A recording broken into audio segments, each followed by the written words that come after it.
Alan M. Blankstein, author of the book Excellence Through Equality, had this to say. When Dr. Myland Brown, an African-American from Alabama, offered me a way out of the group home in which I lived, via a scholarship to go to college, I saw both an open door and another open heart. Growing up in Dothan, Alabama, Dr. Brown became a teacher and college professor that has impacted lives around the world. He tells us what it was like in his family and community that shaped him. When I was a child, my sisters and brothers, we pretty much grew up the same way all other black kids grew up. Of course, when it came to having a good home, we had that. My mother, Miss Myland Brown, who lived to be 97, she was a Christian woman, and she very much believed in doing the right thing. She believed in loving your neighbor like you love yourself. And my father was a very good man. What I remember most about him is that he always made sure that we had 3 meals a day. We had a place to stay. And I always said the roof didn't leak. My dad was something special. He had a little comedy also. He'd always tell me, son, listen to your daddy, because I've been through it and I'm still going through trials and tribulation. He said, but there's a will, there's a way.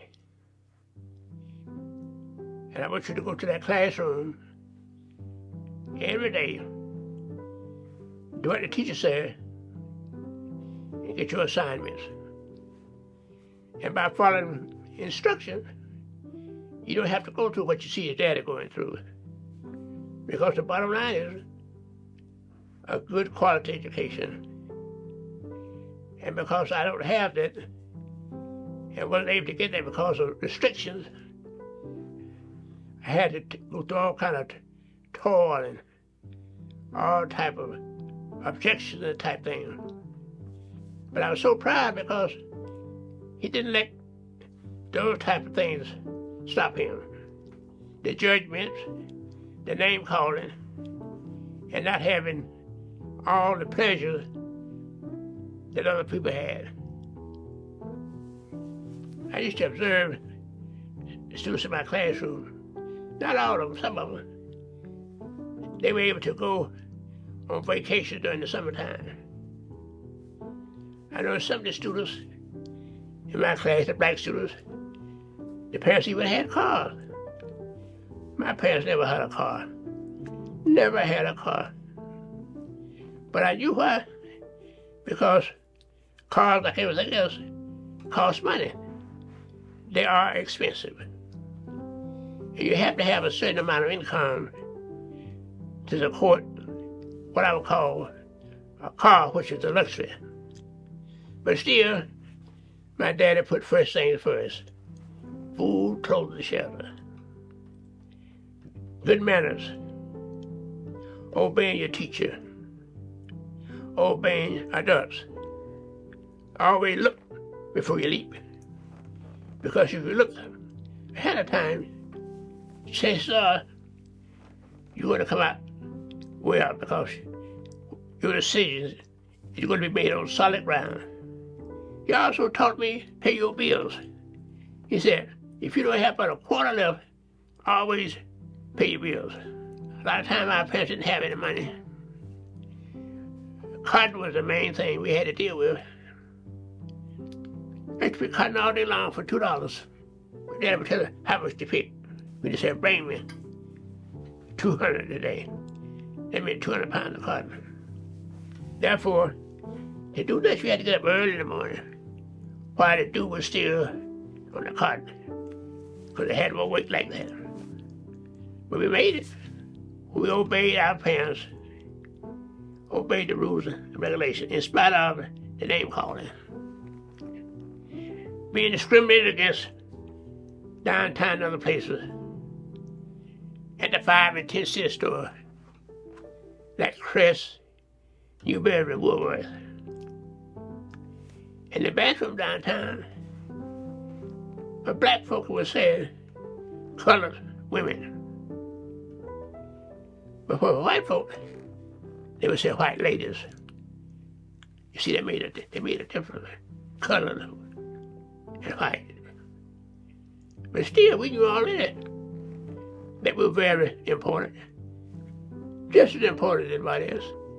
And each time the class reports were due from the school, my dad would wait. He'd check those grades. My dad did not allow us to come in there with failing grades. He didn't allow that. You got 3 meals a day, you got a place to stay, and the roof don't leak. So you make sure you get your lesson. Racism was alive and well when I was still in high school. And racism was so well until most of the black kids, when they finished 12th grade, they went to New York. You got better paying jobs over there. Uncle Monroe was, I can imagine, the most highly respected black man in Dothan, Houston, about that time. He had an insurance company down what called 5 Points in Dothan. He had a funeral service down there in 5 Points. He had property all over Dothan, whatever. In fact, Monroe Payne's sister was my grandmama. And my grandmama was my mama's mama. But Monroe Page was the only black person that drove a Cadillac, because he had those kind of resources, had that kind of respect.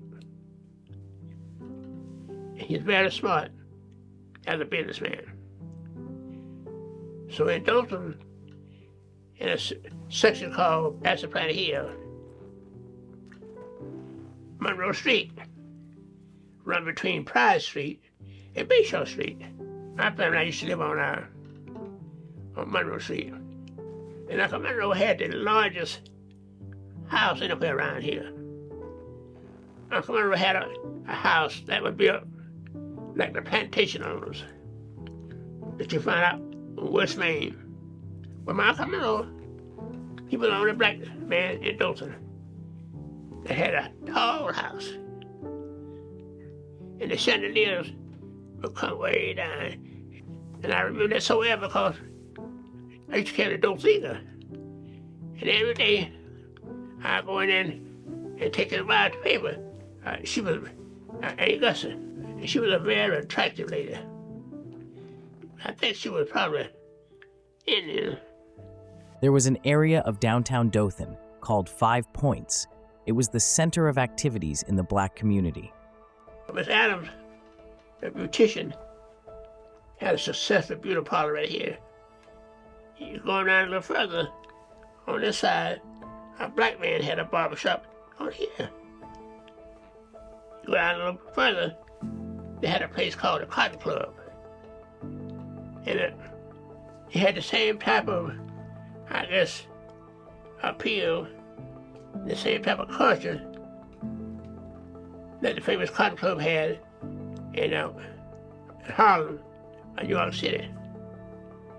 And that was a very cultural type setting, because people that was involved with vaudeville back then, entertainers that would come through, they would perform at the Cotton Club and keep going, but they come down to 5 Points.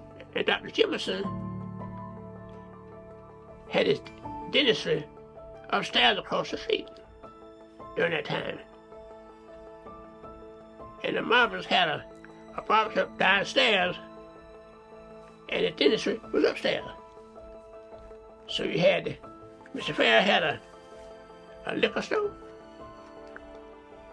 the dentist was up there, The barber shop was down here, and over here on the backside, you had men selling primarily hot dogs all the time. And that whole surrounding right there was sort of like an assembly place on the weekend. You talk about having a good time.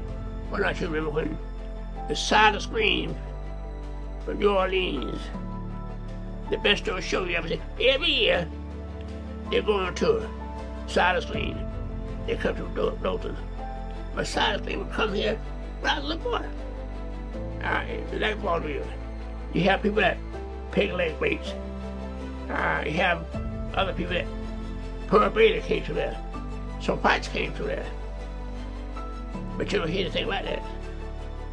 There was a whole lot of activity going on, musicians.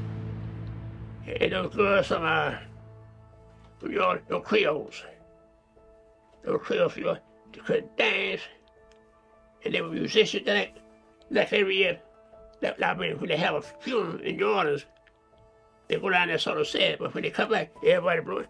Well, the people that came to Cherry Street down there, they went the same way. Dr. Myland Brown, a Dothan, Alabama native, holds a bachelor's degree in history, a master's in education, and a doctorate in social science education. He has served as chairman of the Department of Continuing Education at South Carolina State, chairman of the Department of Continuing Education, Federal City College, and assistant academic dean at Delaware State. In addition, Dr. Brown has served as consultant to the Republic of Guyana, South America, Ministry of Education in such areas as faculty and staff development and human relations. In 1981, he received the Distinguished Community Service Citation from Alabama State University. Here's a side note: as an instructor at Bainbridge, Georgia High School, one of Dr. Brown's students was Kirby Smart, the head coach for the University of Georgia Bulldogs, two-time college football national champions. Dr. Myland Brown, a Dothan native and a difference maker.